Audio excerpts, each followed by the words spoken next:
Welcome to a goal achiever commerce classes Jamalpur. एक बार फिर से हम लोग मिल रहे हैं। तो आज हम ना तो अकाउंट्स कर रहे हैं ना ही इनकम टैक्स कर रहे हैं। तो आज हम इनकम टैक्स का एक छोटा सा टॉपिक लेके आए, जो क्या है मेरा ओल्ड रेजिमे वर्सेस न्यू टैक्स रेजिमे। ठीक है, तो हम जब टैक्स बेनिफिट का बात करते हैं तो ओल्ड रेजिमे में 5 लाख का मेरा एग्जाम्पशन है और न्यू रेजिमे में 7 लाख का एग्जाम्पशन है।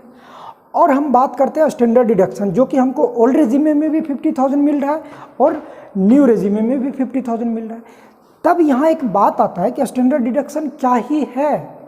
तो जब हम बात करते हैं स्टैंडर्ड डिडक्शन का, तो गवर्नमेंट ने क्या ही बोला है कि आप जो ITR फाइल करते समय है ना, जो मिसलेनियस एक्सपेंडिचर का क्लेम करते हैं वो क्लेम आप मत करो, उसके बदले हम क्या ही दे देते हैं, स्टैंडर्ड डिडक्शन दे देते हैं 50,000 का।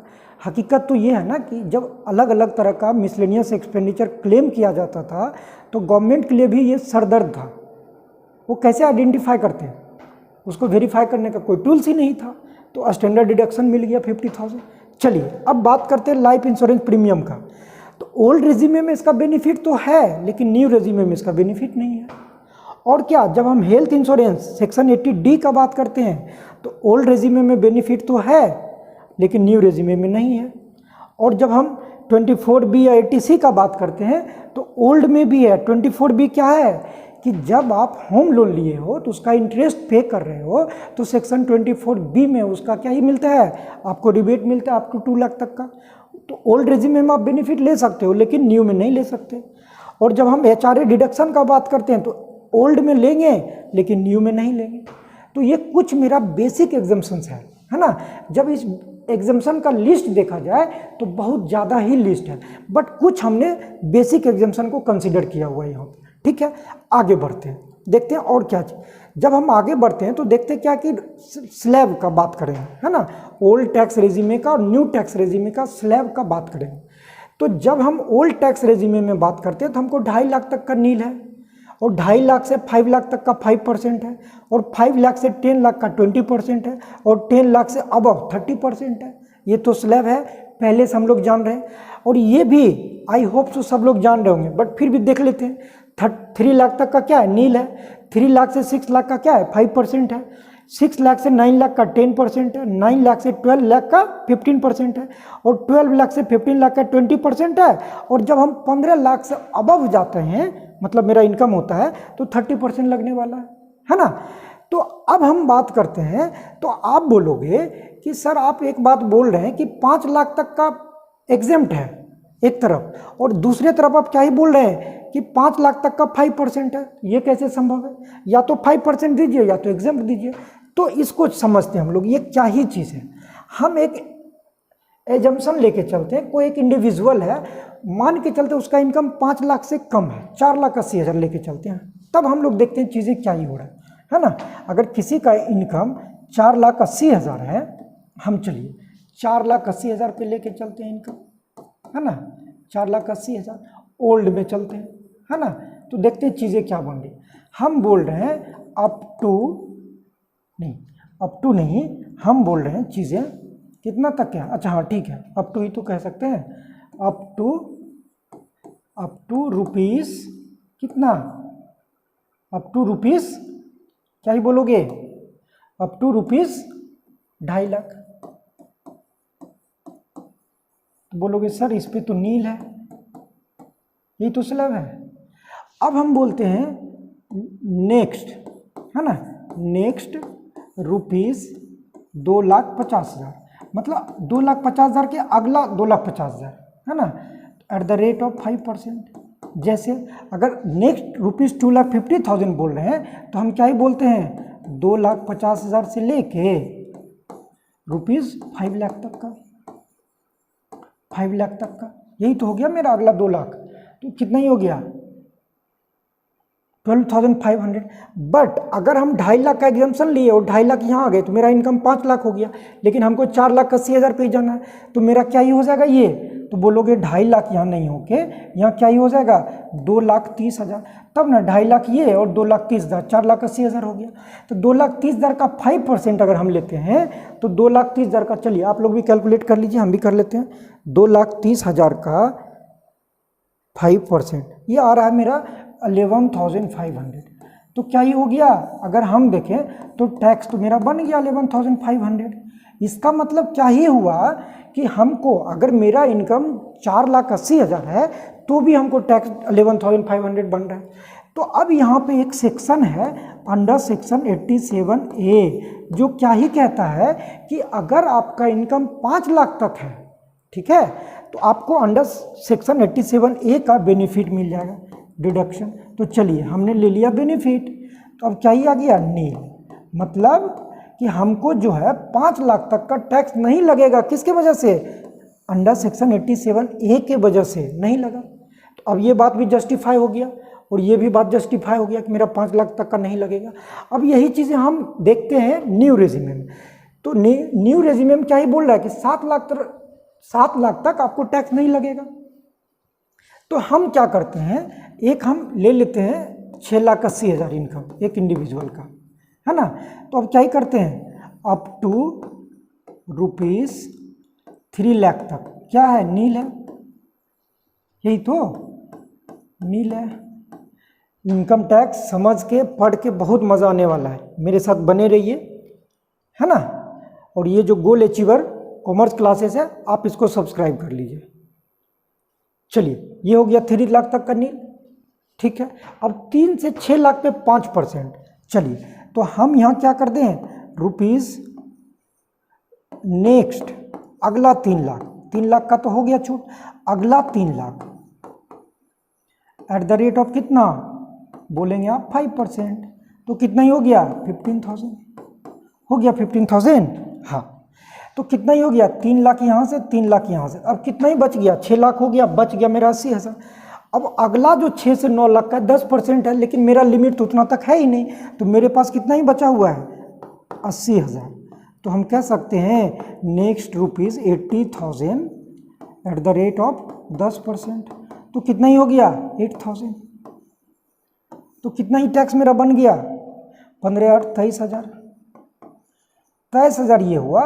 तो लेकिन 87 ये क्या ही कहता है न्यू टैक्स रेजिमे में कि अगर आपका इनकम 7 लाख तक है तो आपको क्या ही मिलेगा, टैक्स बेनिफिट।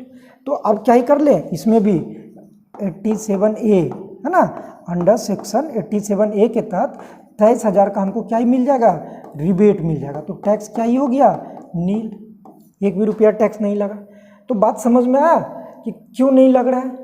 यही 2 कारण है ओल्ड में और न्यू में, अंडर सेक्शन 87A और अंडर सेक्शन 87A, इसी के तहत हमको टैक्स नहीं लगता है।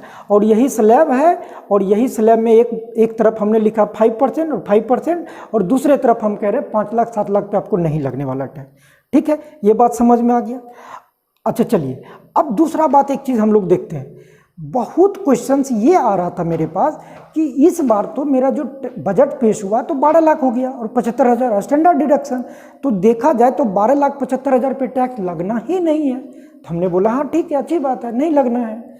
तो जब नहीं लगना है तो ये रेट क्यों लिखा हुआ है, 4 लाख से 8 लाख पे 5%, 8 लाख से 10%, 12, तो ये फिर वही 87 का बात आ जाएगा कि 12 लाख तक का इनकम होगा तो 87A के तहत सारा का सारा क्या हो जाएगा, छूट हो जाएगा। लेकिन इसको हम लोग देखेंगे अगले साल, क्योंकि ये जो बजट पेश हुआ था ये कब हो गया, फाइनेंशियल ईयर 2025 और 26 के लिए, इस साल के लिए नहीं है, या असेसमेंट ईयर 26-27 के लिए, मतलब अगले साल के लिए। तो इस बार जो हम लोग करेंगे तो फाइनेंशियल ईयर 24-25 का और असेसमेंट ईयर 25-26 का बात करेंगे, तो इसको हम लोग अगले साल बात करेंगे, इसको हम लोग छोड़ देते हैं। ठीक है, चलिए अब हम आते हैं कि अगर कोई आदमी है जिसके पास कुछ डिडक्शन है और किसी के पास कुछ डिडक्शन नहीं है, तो हमको ओल्ड मेथड में बेहतर होगा जाना या न्यू मेथड में जाना होगा। चलिए हम देखते हैं। तो क्या ही कह रहा है, किसी एक इंडिविजुअल का इनकम 15,50,000 है, 15,50,000। तो जब इतना है तो उसके पास कोई भी डिडक्शन नहीं है, चाहे वो 80C हो या 24B हो, किसी तरह का डिडक्शन नहीं है। तो सिर्फ इसको क्या ही मिलेगा, स्टैंडर्ड डिडक्शन, क्योंकि गवर्नमेंट एम्प्लॉई है। तो इस केस में हम क्या ही देखेंगे कि क्या ही होने वाला है। तो हम क्या कर लेते हैं, एक टेबल बना लेते हैं ओल्ड का और न्यू का, है ना। किसके केस में, अगर कोई एक इंडिविजुअल है, अगर उसके पास कोई डिडक्शन नहीं है तब क्या होगा, है ना, ओल्ड और वर्सेस न्यू। ठीक है, ओल्ड वर्सेस न्यू। तो देखते हैं चीज़ों को। तो 15,50,000 अगर किसी का इनकम है तो 50,000 तो स्टैंडर्ड डिडक्शन मिलना ही मिलना, एम्प्लॉय का केस है।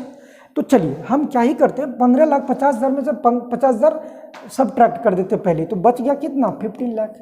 दोनों के केस में हम लोग देखते हैं, है ना। तो क्या ही होगा, और हम पहले ही एज्यूम करके चल रहे कि किसी के पास कोई डिडक्शन नहीं है। तो क्या ही था, टैक्स स्लैब का अगर हम बात कर लें तो आप देख लीजिए टैक्स स्लैब, है ना। पहले हम ओल्ड के मेथड से कैलकुलेट कर लेते हैं कि क्या ही आ रहा चीज़ें, अप टू 2.5 लाख तक का, अप टू ₹2,50,000 क्या हो गया, नील, है ना। इसी तरह हम छोटे छोटे बेसिक कॉन्सेप्ट को, इनकम टैक्स का जो भी कॉन्सेप्ट है उसको सीखेंगे, है ना, इस चैनल पे, ये गोल अचीवर कॉमर्स क्लासेस पे। और बाद बाकी क्लास तो आपका चल ही रहा है, अकाउंट्स का और इकोनॉमिक्स का। चलिए 2,50,000 पे नील हो गया। अब अगर हम देखते हैं अगला 2,50,000 रुपीज़ 2,50,000 पे, तो क्या ही होगा, एट द रेट ऑफ 5%, यही तो है स्लैब, क्या ही है अगला 2,50,000, है ना, 5%, 5 लाख तक का। 2.5 लाख ये नील हो गया और ये 2.5 लाख 5% पे आ गया। तो जब 2.5 लाख का 5% लेंगे तो आप बोलोगे 12,500 होगा सर। चलो ठीक है, 5 लाख हो गया। अब क्या ही हो जाएगा, अगला 5 लाख, नेक्स्ट ₹5 लाख, कितना, एट द रेट ऑफ 20%, तो कितना ही हो गया, 5 लाख का 20%, बोलोगे 1 लाख, ठीक है, 1 लाख हो गया। तो 2.5 5 लाख, 5 10 लाख हो गया। अब बचा है 5 लाख। अब अगला जो है 5 से 10 लाख तक तो आ ही गए, अब 10 लाख से ऊपर 30% में, है ना, next ₹5 lakh at the rate of 30%, है ना। तो कितना ही आ जाएगा, 5 लाख का ये 1,50,000। तो कितना ही टोटल टैक्स मेरा बन गया, 1 लाख 1,50,000, 2,50,000 और 12, मतलब 2,62,500, है ना। अब इस पे क्या ही करेंगे, एट द रेट ऑफ 4% हम सेस दे देंगे, एजुकेशन सेस, है ना, सरचार्ज को कहते हैं हम लोग। चलिए 2,62,500 का 4% निकाल लिए, तो क्या ही आ गया, 10,500। तो कितना ही हो जाएगा, 2,72,000 है ना। इतना टैक्स मेरा बन रहा है, किसमें, ओल्ड में जब हमने कंपेयर किया।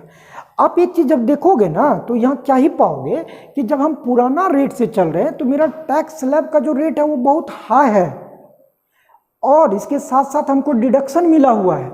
लेकिन जब हम न्यू टैक्स रेजिमे का बात करेंगे तो ये जो स्लैब रेट है ये तो कम है ही, लेकिन यहाँ पे हमको डिडक्शन ही नहीं है, तो बात तो बराबर ही हो जा रहा है। यहाँ पे आप हाई रेट से क्या करो, डिडक्शन ले लो, यहाँ पे स्लो रेट से, मतलब कम रेट से आप स्लैब में चले जाओ और डिडक्शन यहाँ मत लो। तो अब देखो गौर से, यही चीज़ें तो हो रहा है।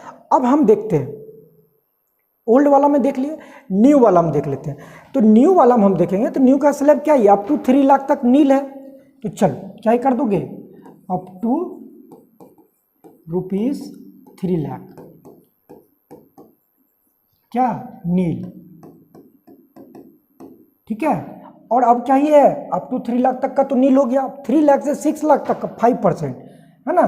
तो 6 लाख से क्या था, आप देखोगे तो 3 लाख से ये हो गया, 3 लाख से 6 लाख, मतलब 3 लाख का यहाँ भी डिफरेंस है। तो हम बोल दें next 3 lakh, next ₹3 lakh at the rate of 5%। तो कितना ही चीजें आ गया, चलो कितना ही चीज आ गया, बोलोगे 3 लाख का 5% कितना ही हो जाएगा। चलो निकाल के देख लेते हैं हम लोग, आप भी मेरे साथ निकालते रहिए, है ना। तो कितना ही आ गया, 15,000 ही आ गया। तो जब अगला 3 लाख का 5% हो गया, कितना, 3 से 6 5%, अब 6 से 9 10%। तो अब हम देखेंगे तो मेरा इनकम कितना हुआ, 6 लाख हुआ। तो अब क्या ही कर दें, नेक्स्ट ₹3 लाख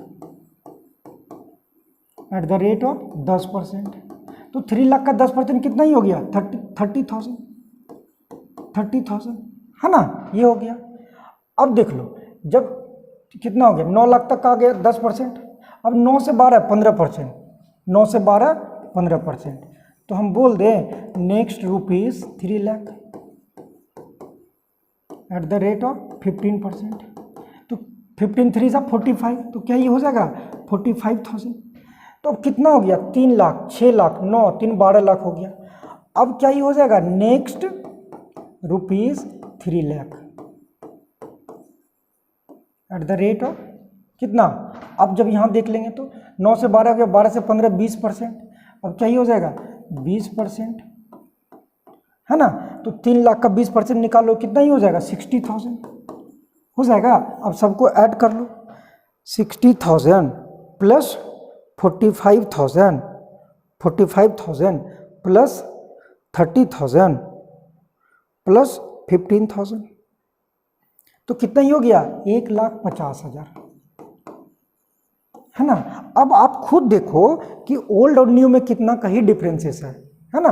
1,50,000, इस पे भी अगर आप चाहो एट द रेट ऑफ 4% आप ऐड भी कर दो तो कितना हो जाएगा 4% 6,000, तो कितना ही टोटल टैक्स हो जाएगा 1,56,000। ये एक हमने सिंपल केस लिया, कब। अब यहाँ से देखो इसके केस में क्या हुआ, इसको न्यू टैक्स रेजिमे में जाना चाहिए, कब, जब उसके पास डिडक्शन नहीं है तब। अब हम लोग कल एक और न्यूमेरिकल क्वेश्चन लेंगे जिसमें क्या ही देखेंगे, यही केस देखेंगे और वो डिडक्शन लिया हुआ रहेगा कि उसके पास डिडक्शन है कुछ, जैसे HRA है, ATC का है 1,50,000 का डिडक्शन है, होम लोन है ना। ये सारा डिडक्शन लेने के बाद देखेंगे उसमें क्या ही अंतर आ रहा है, ठीक है। तब तक इतना आप चीज़ों को समझो। उसके बाद और अगर हम लोग देख लेते हैं तो एक क्वेश्चन आता है बार बार कि डिडक्शन और एग्जम्पशन क्या ही होता है, बार बार बोलते हैं सर। तो देख लीजिए आप, क्या ही होता है, डिडक्शन का मतलब होता है कटौती और एग्जम्पशन का मतलब होता है छूट। मतलब जब आपको एग्जम्पशन मिल रहा है तो उसको छूट के दायरे में रखेंगे, है ना। कि कुछ पार्सली जैसे HRA हमको 42,000 मिला है, तो 42,000 में जरूरी नहीं है कि 42 का 42,000 घट जाएगा आपका सैलरी से, उसका कुछ पोर्शन घटेगा रूल के अनुसार, एग्जेम्पशन होगा। लेकिन अगर हम डिडक्शन का बात करते हैं तो क्या ही हुआ, टोटल का टोटल मेरा कटौती हो जाएगा, है ना। अब जैसे देख लेते हैं हम लोग कुछ एग्जांपल्स है, इसका भी एग्जांपल का लिस्ट लंबा चौड़ा है ना। क्या स्टैंडर्ड डिडक्शन मेरा एग्जेम्पशन में आ रहा है, house rent allowances, leave travel allowances, ये सारा मेरा लिस्ट एग्जेम्पशन का है। Mobile reimbursement, internet reimbursement, food coupons, ये सब अगर कंपनी की तरफ से आपको मिल रहा है तो this are the example of exemptions. और डिडक्शन का बात करते हैं तो PPF में जो आपका होता है, यूलिप जो आप करते हैं, LIC में पैसा जो जमा करते हैं, होम लोन का जो है, चिल्ड्रन ट्यूशन फीस है, हेल्थ इंश्योरेंस है, पेंशन स्कीम है, सेविंग अकाउंट इंटरेस्ट है, ये सारा मेरा क्या ही है, डिडक्शन है। तो आई होप सो एग्जेम्पशन और डिडक्शन में भी अंतर समझ में आया होगा। और आज हमने दो जो न्यूमेरिकल क्वेश्चन किया है वो करेंगे, और कल हम लोग ओल्ड में और न्यू में क्या क्या एग्जेम्पशन आपको मिल रहा है या क्या क्या डिडक्शन मिल रहा है इस पे बात करेंगे, ठीक है। इतना ही आज रहने देते हैं, क्योंकि वीडियो लंबा भी नहीं करना है। धीरे धीरे हम लोग चीज़ों को समझते चलेंगे टैक्स का भी, ठीक है। तो अपना ख्याल रखिए और मेरे साथ बने रहिए नए नए चीज़ों सीखने के लिए, ठीक है। मिलते हैं कल एक नए वीडियो में।